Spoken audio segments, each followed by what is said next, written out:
Good evening, my friend, and welcome to your peaceful journey with Mountain Lullabies.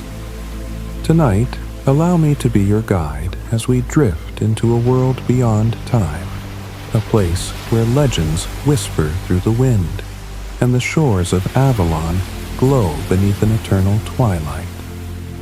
This is the tale of Rowan, a warrior caught between two worlds, one bound by time and one untouched by it. It is a story of love, longing, and the choices that shape our fate. But before we begin, let's take a moment to prepare for deep rest. Make yourself comfortable.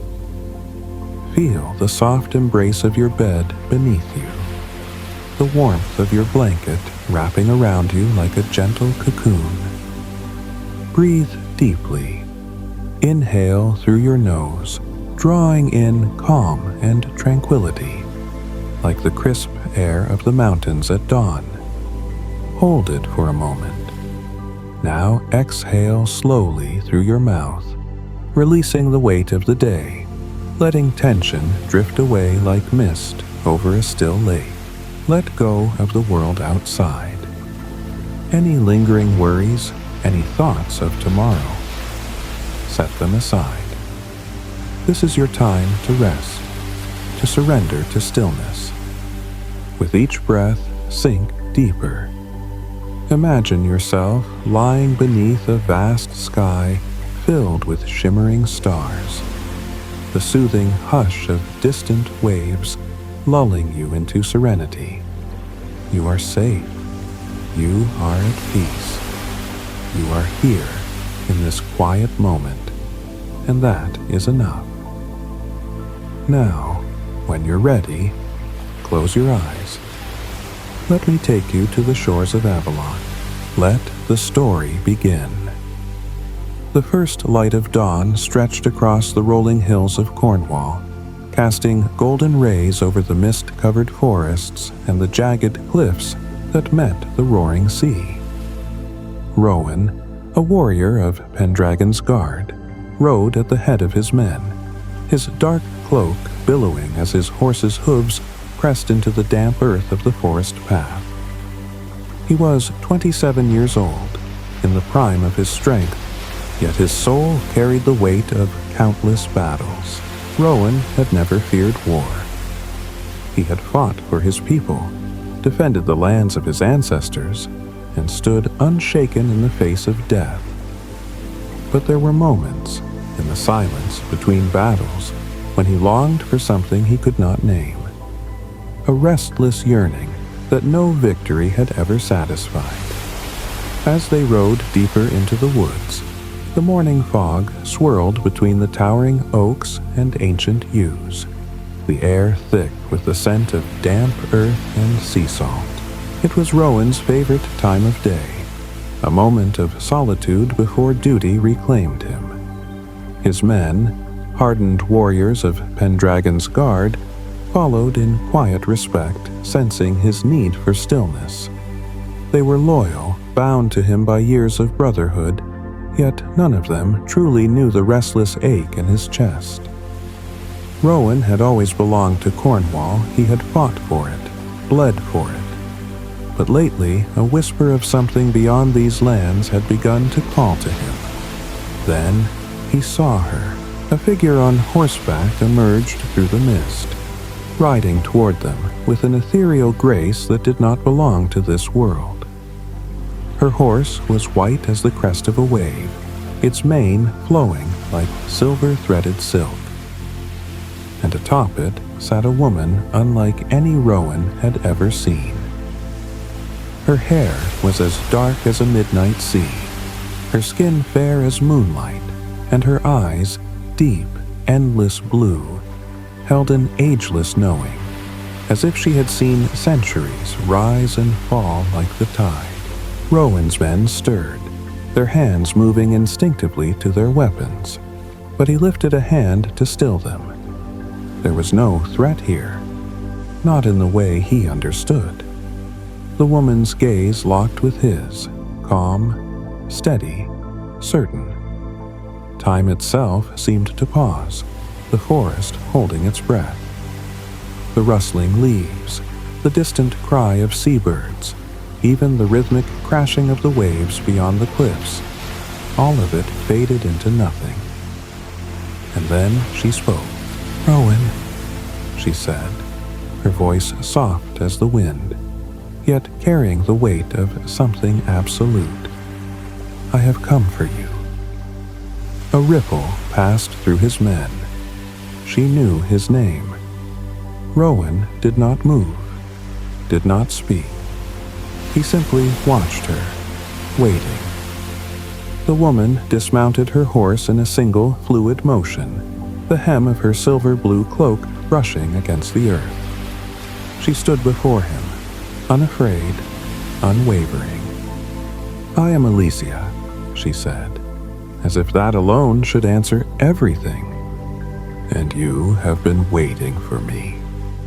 A shiver passed through Rowan's spine, not from fear, but from recognition.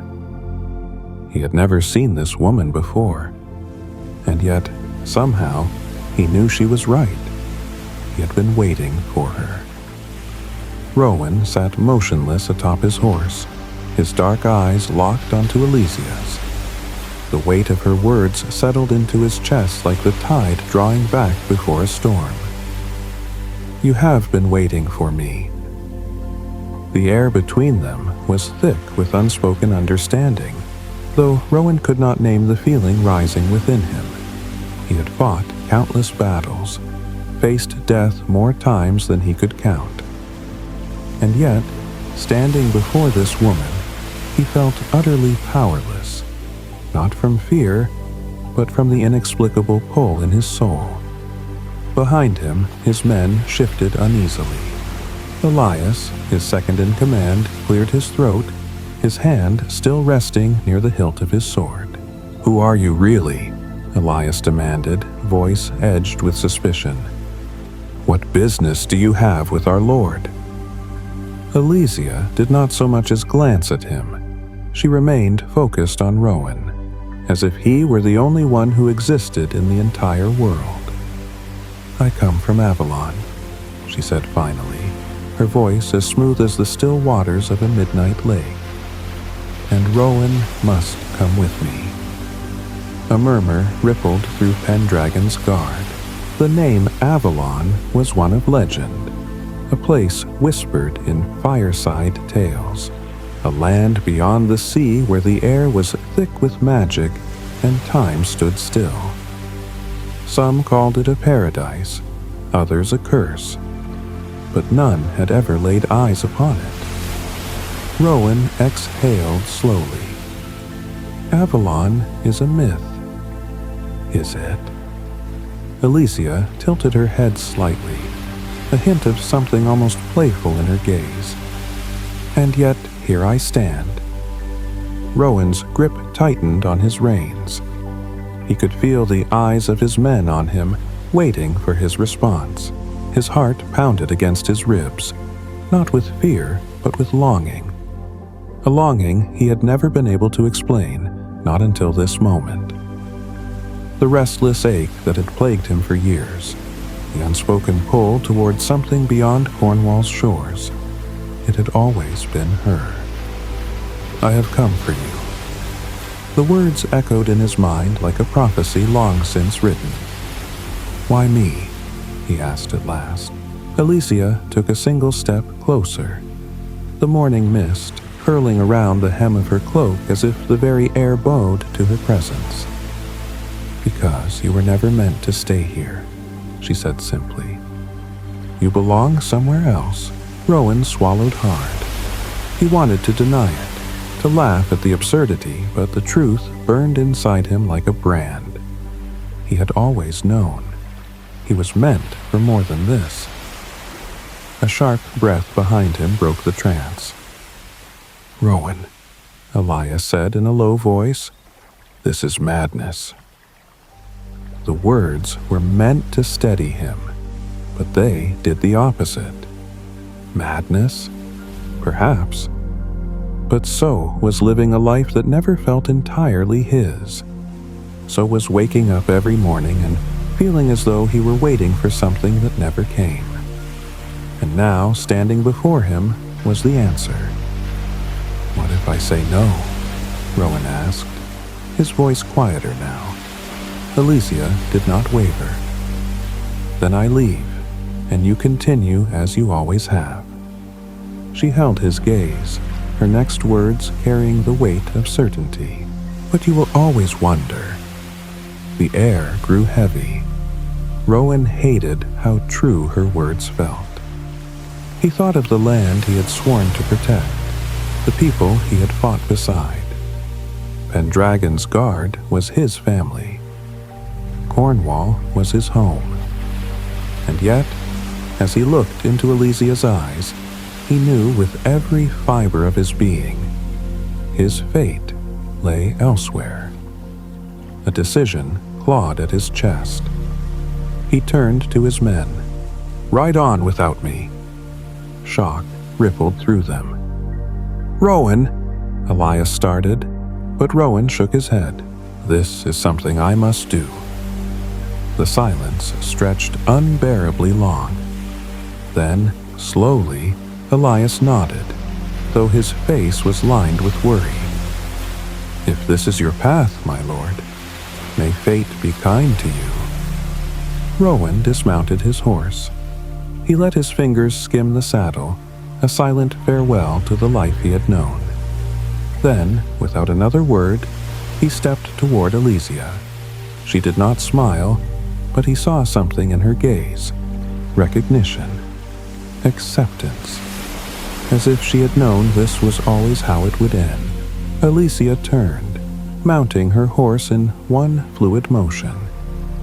Rowan climbed onto the back of hers, and the moment he did, a wind unlike any other surged through the trees. The mist thickened.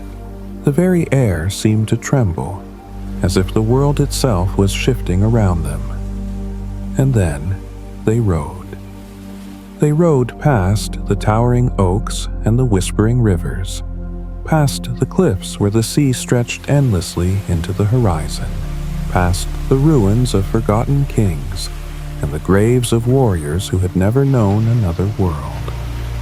The ocean loomed ahead, dark and endless. Rowan's breath caught as Alicia's horse charged forward, straight toward the waves. For a heartbeat, panic flashed through him. But as the hooves struck the water, they did not sink. Instead, the sea held them. The surface shimmered beneath them, as if turned to glass, and they rode forward, skimming across the ocean as if it were solid ground. The waves churned around them, great walls of water rising and falling. Rain began to fall, cool and silver, as if the heavens themselves wept for his departure. Rowan turned his head, glancing back one final time. Cornwall was disappearing behind a curtain of mist, its familiar cliffs swallowed by the unknown. His past, his home. And yet, as they galloped onward, Rowan felt no regret. For the first time in his life, he was not looking back. The wind howled around them as Rowan and Alicia rode across the water, their horses moving with impossible grace atop the shifting sea. The waves surged high, towering like mountains, yet they never touched them. It was as if the ocean itself parted to let them pass. Rain lashed against Rowan's face, cool and relentless, and yet he felt no fear. He tightened his grip around Alicia's waist, her presence steady, unwavering, as though she had made this journey 1,000 times before. Ahead, the mist thickened, swallowing the horizon, a great veil between the world he had known and the world that awaited him. "How much farther?" Rowan shouted over the storm. Alicia did not turn, but her voice reached him clearly, as if carried on a current meant only for him. "We are almost there." Rowan exhaled, willing himself to be patient. His heart pounded with an unfamiliar mixture of excitement and unease. He had made his choice. He had left everything behind, and yet he still did not know what awaited him on the other side of the mist. Then, suddenly, stillness. The wind ceased. The rain slowed. The waves smoothed into a perfect, glass-like surface, and through the mist, a shape began to emerge. Rowan's breath caught in his throat. There, rising from the sea like a dream, was Avalon. The island stretched before them in breathtaking beauty, a place untouched by time. Rolling hills of emerald green sloped gently toward orchards of golden apples, their fruit shimmering like jewels. Rivers ran silver beneath arched stone bridges, their waters impossibly clear, reflecting the deep violet of an endless twilight sky. At the heart of the island stood a city, its towers crafted from marble and lapis, rising high into the sky, illuminated by a light that seemed to come from within. Rowan had never seen anything like it. It was neither day nor night here, only a perpetual golden dusk, warm and eternal. As they approached the shore, the horses slowed, their hooves making no sound against the sand. Rowan slid from the saddle, his boots sinking slightly into the soft, pink-hued beach. Alicia turned to face him, watching him closely. "This is your new home," she said, her voice gentle. Rowan took a step forward, his pulse quickening. There was something unreal about this place, something that felt both impossibly distant and strangely familiar. He had spent his life in battle, in the harshness of war and duty. This was something else entirely, a world untouched by sorrow, a world where time did not move forward, where there was no aging, no pain, no loss. Rowan exhaled, overwhelmed by the weight of what he had chosen. "How is this possible?" he asked. Alicia smiled, stepping beside him. "Avalon is a gift," she said, "a place beyond the reach of time. Here, you will never grow old. You will never fade." Her words sent a shiver through him. He looked down at his hands, strong, unscarred. Would they remain this way forever? Rowan turned his gaze toward the city in the distance. Along the shore, figures in flowing robes had gathered, watching him with serene expressions, their faces kind yet unreadable. "They are waiting for you," Alicia said. Rowan hesitated. "For me? Why?" Alicia reached out, brushing her fingers lightly against his arm. "Because you were meant to be here, Rowan. This has always been your fate." A chill ran down his spine, though not from fear. Fate? Had this always been waiting for him? Was this why he had never felt truly at home in Cornwall? Rowan looked back at the ocean, at the mist that still churned beyond the shores. Somewhere on the other seat lay the life he had left behind. His men, his family, his home, and yet, as he stood there, breathing in the warm, golden air of Avalon, he felt something he had never felt before. Peace. A voice called out from the gathering ahead. "Come, Rowan of Pendragon's Guard. You have arrived at last." Rowan turned to Alicia. She gave him a single nod, then gestured toward the path leading into the city. "Go," she said softly. "Your new life begins now." With a deep breath, Rowan took his first step toward Avalon, and behind him, The ocean whispered its final farewell. Rowan followed Elysia along the winding path leading into Avalon, his boots pressing against a road of polished white stone, worn smooth by countless footsteps before his. The golden air around him shimmered, thick with a strange, quiet energy, as if the very island breathed in harmony with the rhythm of the universe. As they passed through an archway of intertwined ivy and silverwood, Rowan became aware of the figures who had been watching from the shore. Men and women of all ages, draped in flowing garments that seemed woven from light itself, stood at a respectful distance. Their faces were open, serene, but their eyes were ancient. They had lived here for centuries, perhaps longer. One of them, a tall man with silver-threaded hair and a cloak the color of dusk, stepped forward. His voice was deep, steady, filled with a quiet knowing. "Welcome, Rowan of Pendragon's Guard." Rowan hesitated, unsure how to respond.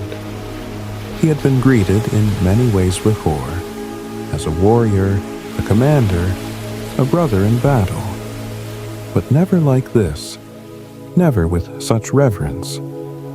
The man's piercing gaze softened, as if he sensed the questions turning in Rowan's mind.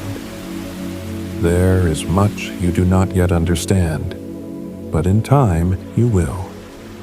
Rowan exhaled sharply. "Time?" He let out a short, almost humorless laugh. "Elysia says there is no time here." The man inclined his head. "There is not, but understanding comes, whether time moves or not." Something about his words made Rowan's chest tighten. He wanted to argue, to ask what it meant to live in a place where time had no claim. But before he could speak, Elysia touched his arm lightly, drawing his attention. "Come," she said. "There is more to show you." They passed through a grand courtyard where fountains of crystal-clear water flowed in perfect silence, their reflections casting prisms of color across the surrounding colonnades. The air smelled of jasmine and salt, a mixture of the eternal garden and the endless sea beyond. At the heart of Avalon stood a great hall, its domed ceiling inlaid with constellations of silver and sapphire. Rowan's gaze followed their patterns, and a strange sensation washed over him, as if the stars above had not merely been painted, but had been captured from the heavens themselves. Elysia led him inside. The hall was vast yet empty, save for a great round mirror resting against the farthest wall. Unlike any mirror Rowan had ever seen, this one did not reflect the room before it. Instead, its surface shimmered, moving like liquid silver, ever-changing. Rowan felt a shiver of unease crawl down his spine. "What is this?" Elysia's expression remained unreadable. "A gift," she said softly.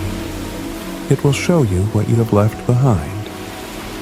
Rowan's breath hitched. He turned sharply to face her. "Why?"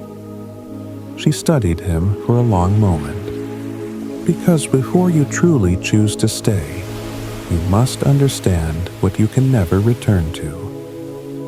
A cold sensation settled in Rowan's gut. "I have already chosen." Elysia's gaze did not waver. "Then look, and your heart will know if your choice was true." A muscle in Rowan's jaw twitched. He did not want to look. He did not want to feel the weight of what he had left behind pressing upon him like a specter. But something in him knew he had to. Slowly, hesitantly, he turned to face the mirror. The silver surface rippled, then stilled. And then he saw Cornwall. but not the Cornwall he had left, not the land of green cliffs and golden fields, of roaring fires and the strong arms of warriors raising their blades to the sky. No. Centuries had passed. The castle of his youth was nothing more than a crumbling ruin, its great towers reduced to jagged stones swallowed by creeping ivy. The village beyond, once filled with the laughter of children and the hum of market stalls, was silent. The streets were empty. His people gone. His home forgotten. Rowan's stomach clenched, his throat tightening with a grief he could not name. He had always known that time would move on without him, but seeing it was different. And then, through the mist that curled along the remains of the ancient village, he saw them. 3 men, old, frail, their backs bent with age. Rowan took a step closer, his breath catching. Their robes were familiar, Pendragon's guard, or at least what remained of them. The sight struck him harder than any blade ever had. They had endured. They had lived. But without him. Rowan swallowed hard, his pulse pounding in his ears. He wanted to reach through the mirror, to call out to them, to let them know he was there. But even as he thought it, the truth settled deep into his bones. They would not know him. To them, Rowan of Pendragon's Guard had been gone for generations. His name had faded into myth. His face nothing more than a story passed from father to son. He was no longer of their world. A hand touched his arm. Elysia. He turned to her, his breath coming in shallow, uneven beats. "This is the cost," she said gently. "To live beyond time, you must leave it behind." Rowan clenched his fists. "Then why show me this?" His voice was raw. "If I can never go back, why make me watch?" Elysia's eyes held an unbearable softness. "Because there is still one choice left." The mirror shifted again. The ruined village, the broken castle, the last remnants of Pendragon's Guard faded into mist. And then, the shores of Avalon appeared once more. Rowan saw himself, standing where he was now, looking into the very mirror he faced. But something was different. The Rowan in the reflection was older, not in body, but in presence. His shoulders carried a weight not of war, but of wisdom. His face held a peace he had never known. Elysia spoke, her voice barely above a whisper. "You can still leave?" Rowan stiffened. "You may step through this mirror," she continued, "and return to Cornwall. But know this, the moment your feet touch that land, time will reclaim you." She turned to face him fully, her expression unreadable. "You will age 300 years in an instant." Rowan's breath shuddered. One choice left.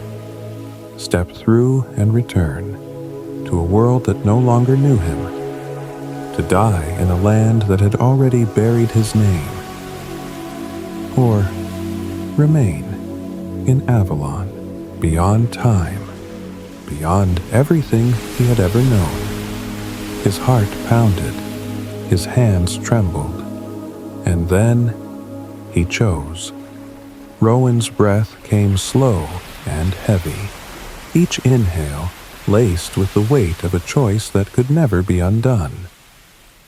The mirror shimmered before him, a portal between two destinies, one leading back to the past, to Cornwall, to all that he had left behind, and the other keeping him here in Avalon, a land beyond time.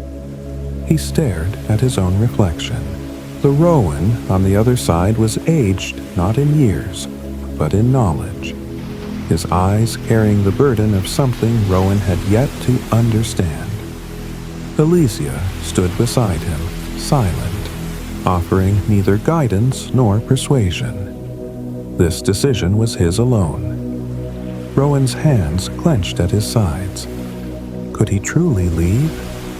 If he stepped through that mirror, he would return to Cornwall, to his homeland, to the ruins of a world that had already moved on. He would die the moment his feet touched the soil. But what was the alternative? To stay in Avalon, to live untouched by time, to exist in a world where the sun never set, where his body would never grow weak. A life without death. A life without end. A shiver ran through him.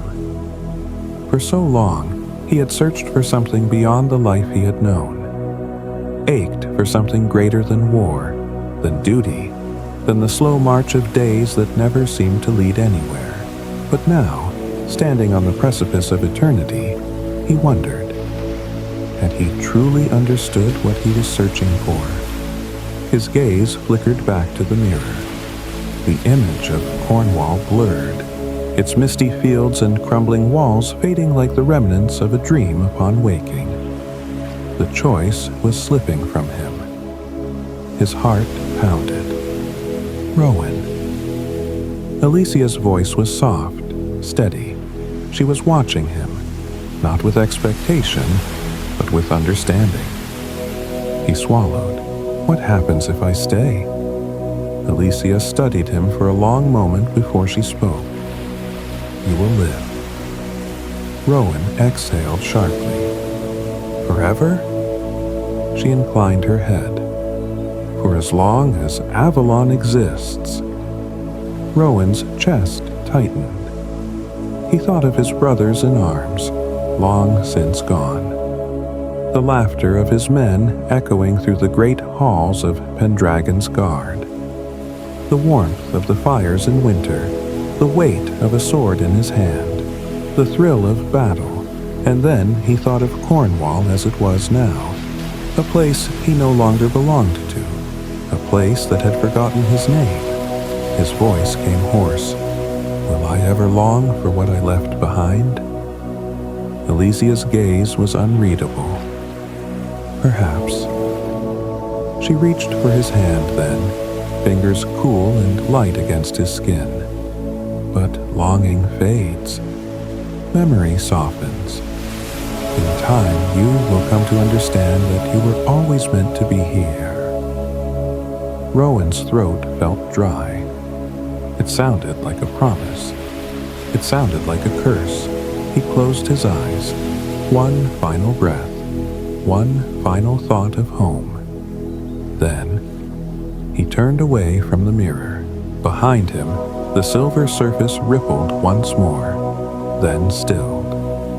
And just like that, Cornwall was gone. The world of men, the world of time, had released its hold on him. Rowan was no longer of that place. A strange stillness settled in his chest, heavy yet light, like the final exhale of a battle long fought. It was done. He had chosen. Alicia did not smile, but there was something soft in her gaze. Come, she murmured. Your place is waiting. And so Rowan stepped forward, not as a warrior, not as a man lost between two worlds, but as something new. As one of Avalon. As he walked past the great halls and endless twilight, a new kind of silence filled him. Not the silence of regret, not the silence of war, but the silence of eternity.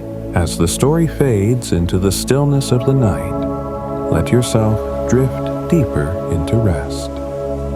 Close your eyes, let the echoes of Avalon linger, and allow the soft melodies to carry you into a peaceful sleep. Stay here, in this moment, where time slows, where dreams unfold like whispers on the wind. You are safe, you are at peace, and the night will cradle you until morning. Good night, my friend. Sleep well.